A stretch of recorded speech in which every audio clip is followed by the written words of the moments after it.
கண்டறிய நோக்கம் இருக்கக்கூடாதா? மக்களுக்கு சர்வீஸ் பண்ணணும்னு நோக்கம் இருக்கக்கூடாதா? அப்படியானது இருந்ததுன்னா ஐபிஎல் வந்துட்டு இங்கே ஐபிஎல் வெற்றி கொண்டாட்டத்தில் இப்போ பெங்களூரில் 19 பேர் இறந்தாங்க. அந்த சமயத்துலேயும் ஒரு குழுவெல்லாம் ஒன்றும் அமைக்க கிடையாது அவங்க.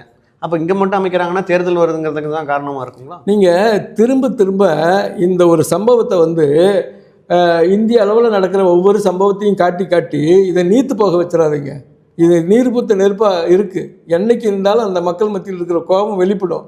அதை வந்து மூடி மறைக்கிறதுக்காக மணிப்பூரை பாரு, ஐபிஎல் கிரிக்கெட்டை பாரு, அந்த கூட்டத்தை பாரு, இந்த கூட்டத்தை பாரு, கள்ளச்சாராயம் குடி செத்தானே அவங்க கூட்டத்துக்கு ஏன் போகல, இதெல்லாம் அரசியல்.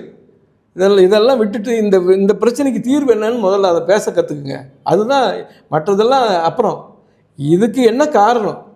அந்த மாணவர்கள் மத்தியில் இருக்கிற அந்த உணர்வுகளை மழுகடிக்கிறதுக்காக நான் கேட்குறேன், இந்த திரைத்துறையை அரசுமயமாக பண்ணணும். திரைத்துறையில் ஒரு 200 கோடி சம்பளம் வாங்குறேன் அப்படின்னு சொல்லி கூசாமல் ஒரு நடிகன்னு சொல்லிட்டு அவன் அரசியலுக்கு வர்றங்கிறான். அப்போ இந்த திரைத்துறையில் மக்கள் மத்தியில் இருக்கிற இந்த டாஸ்மாக் விட மோசமான சுரண்டல் இது.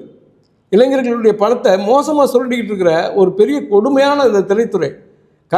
கலைக்காக மட்டுமல்ல, கலை மக்களுக்காக இருக்கணும். இப்போ எந்த கலையும் மக்களுக்காக இல்லை, மக்களை சிந்திக்க விடாமல் மழுங்கடிக்கிற நோக்கத்துக்காக இந்த திரைத்துறை இருக்குது. அந்த திரைத்துறையை நாட்டுடைமை ஆக்கிறதுக்கு, அரசுடைமை ஆக்கிறதுக்கு இந்த அரசாங்கத்துக்கு தில் இருக்கா, தைரியம் இருக்கா? கேவலமாக நீங்கள் வந்து அதில் இருக்கிற விளம்பரத்தையும் அதில் இருக்கிற அதுக்கு பின்னாடி இருக்கிற பேரும் புகழுக்குமாக நீங்கள் வந்து முத்துவியே நடிகனாக்க பார்த்தாங்க. அப்போ இதை கட்டுப்படுத்துறதுக்கு உங்களுக்கு தைரியம் இருக்கா? இதை சொல்லுவதற்கு எந்த அரசியல் கட்சிக்காவது தைரியம் இருக்கா? திரைத்துறையை அரசுடைமையாக்கு. ஒரு நடிகனுக்கு இவ்வளோதான் சம்பளம்னு ஃபிக்ஸ் பண்ணு. சும்மா இஷ்டத்துக்கு கொள்ளையடிச்சுக்கிட்டு ஒருத்தர் வந்து பெரிய அறிஞனும் அறிவாளியும் நாட்டுக்காக கண்டுபிடிப்புகளை நிகழ்த்தணும்னு கூட பெரிய பெரிய பங்களாவை பார்த்ததில்ல, பெரிய பெரிய காரை பார்த்து சும்மா நடிக்க வந்தவனெல்லாம் அவனுடைய வாழ்க்கையே பெரிய விஷயமா இருக்குது, மலப்பாக இருக்குது. இப்படியுமா மக்களை சொல்லிடுவாங்க? டாஸ்மாகோட மோசமான சுரண்டல் திரைத்துறை.